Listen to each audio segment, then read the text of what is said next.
10 million users in the first 7 hours. No bots, no spam, and absolutely free. That's how powerful and potent Threads is. Sounds like a dream, right? But is that really true? What is the hidden price that you're paying without even realizing it? What fundamentally makes Twitter and their mission different from Threads and their mission? Which one of these two giants is going to win? How's it going to impact your business? And what you can do to actually get in at the right time and make money? All this and more in today's video. Let's get into it.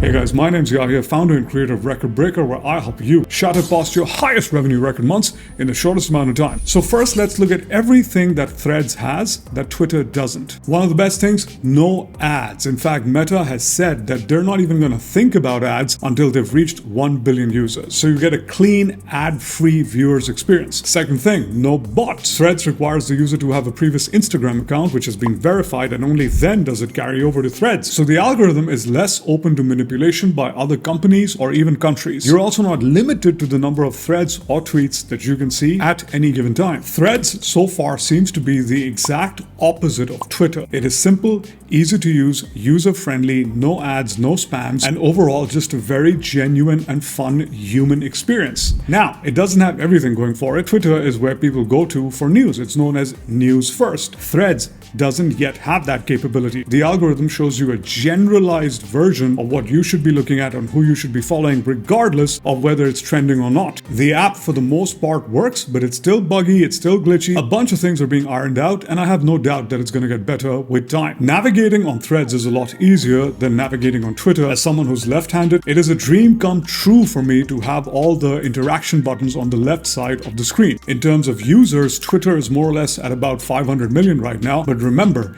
Instagram has more than 2 billion users. Even if half of them carry over to Threads, Threads doubles the size of Twitter, like this. So the big question, can it kill Twitter? Can it replace Twitter as the world's #1 short-form text app where people go to get their news? Very much so, very likely. In fact, if we look at history, Meta is famous for doing that in the past. Facebook copied and replaced and killed MySpace. Instagram copied and replaced and killed Snapchat. And so I wouldn't be surprised if Threads, which has clearly copied Twitter, eventually kills Twitter. That is how Meta usually works. Now let's zoom out and look at the bigger picture. What are the overarching implications if it does do that? Let's study what Meta has historically done and what their business model is. So while we all hate Twitter and complain about all the things it has, what it doesn't have is Meta's business model, which is following the money and selling human behavior. If you remember the infamous Cambridge Analytica scandal that happened quite a few years ago that was there in Facebook, turns out they were selling user data which was openly being manipulated through content being shared on Facebook by other countries to influence each other's economies and geopolitics. This is one of the biggest reasons why Threads is still not available in the European Union. It asks you for things such as very sensitive health information, very sensitive financial information. It wants to know your contacts, your browsing history, your purchasing behavior, your location, anything and everything to build an extremely comprehensive profile, not based on demographics like age and where you live, but instead based on psychographics, how you think, how you behave, how you consume. You ever have that weird instance where you're talking about some gadget or some clothing with your friend, and then you get off the call and you open up Facebook or Instagram and you're seeing ads for the exact same thing, and you're no longer surprised by that? Well, guess what? That's Meta's business model. So what are the ramifications of this? In case you haven't noticed, with Threads, Meta now controls 3 of the world's biggest platforms: Facebook, Instagram, and Threads. The second thing to look at is, what does Meta do once it's achieved the number of followers and users it wants? Take Facebook as a primary example. It is full of ads and ads and ads. It's full of suggested videos that have nothing to do with who you are. The reporting process is extremely difficult. You cannot get a resolution, and lots of people are very frustrated with their browsing experience. Let's look at Instagram. It used to be one of those platforms where you could find out what your friends were up to, follow people for their artistry, and now it's turned into a weird version of TikTok where it's full of short-form video content, and a lot of the original people who were on Instagram are leaving it for other apps. And so historically, Meta has no qualms about first building a user base and then completely changing what the product was originally intended for into something that makes them the highest amount of money possible. And so the big question is, is, if they actually beat Twitter, they become the world's largest monopoly, controlling 3 of the biggest social media platforms, with a history of not the most ethical business practices in terms of influencing human behavior, in terms of influencing voting behavior,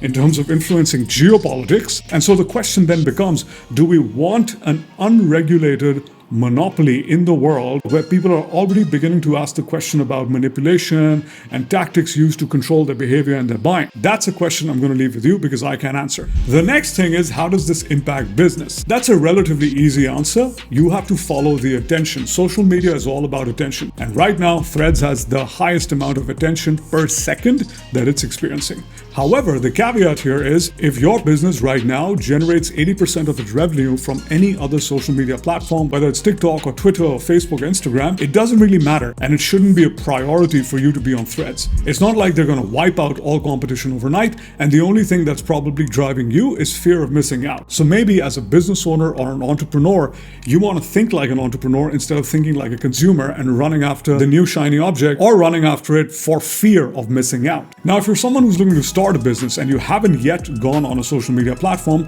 Threads might be a good place for you if you're into short form written content. And so generally when people ask me the question about which platform should I be on, I'm like, the platform that you feel most comfortable on to develop your brand, to develop what makes you on content. And once you figured that out, that's the time to sort of then start branching out onto other platforms. So me, for example, I was on Facebook and I spent 3 years, every single year I was being told by lots of people to be on YouTube, but I didn't go on YouTube because I was developing my brand. I was making sure I knew how to create my content. I was finding out what people resonated most with me, and most importantly, as a business owner, I was making money. I wasn't wasting my time, energy, and focus running around trying different platforms, because I do meet a lot of people who are spread out on 7 platforms, and when I ask them, how much money are you making? 0. And so my focus was more on building the business on one platform, getting it down, getting it right, figuring everything out, and then it becomes easy to carry that brand and that messaging onto whatever platform I like. Because by then, you know who you and your brand and your company are. All you need to do is figure out how that platform works and what's the best way to leverage that platform. So if you're someone whose business relies 80% on Twitter, then and maybe then you want to check out Threads. If you're someone whose business relies on any other social media platform,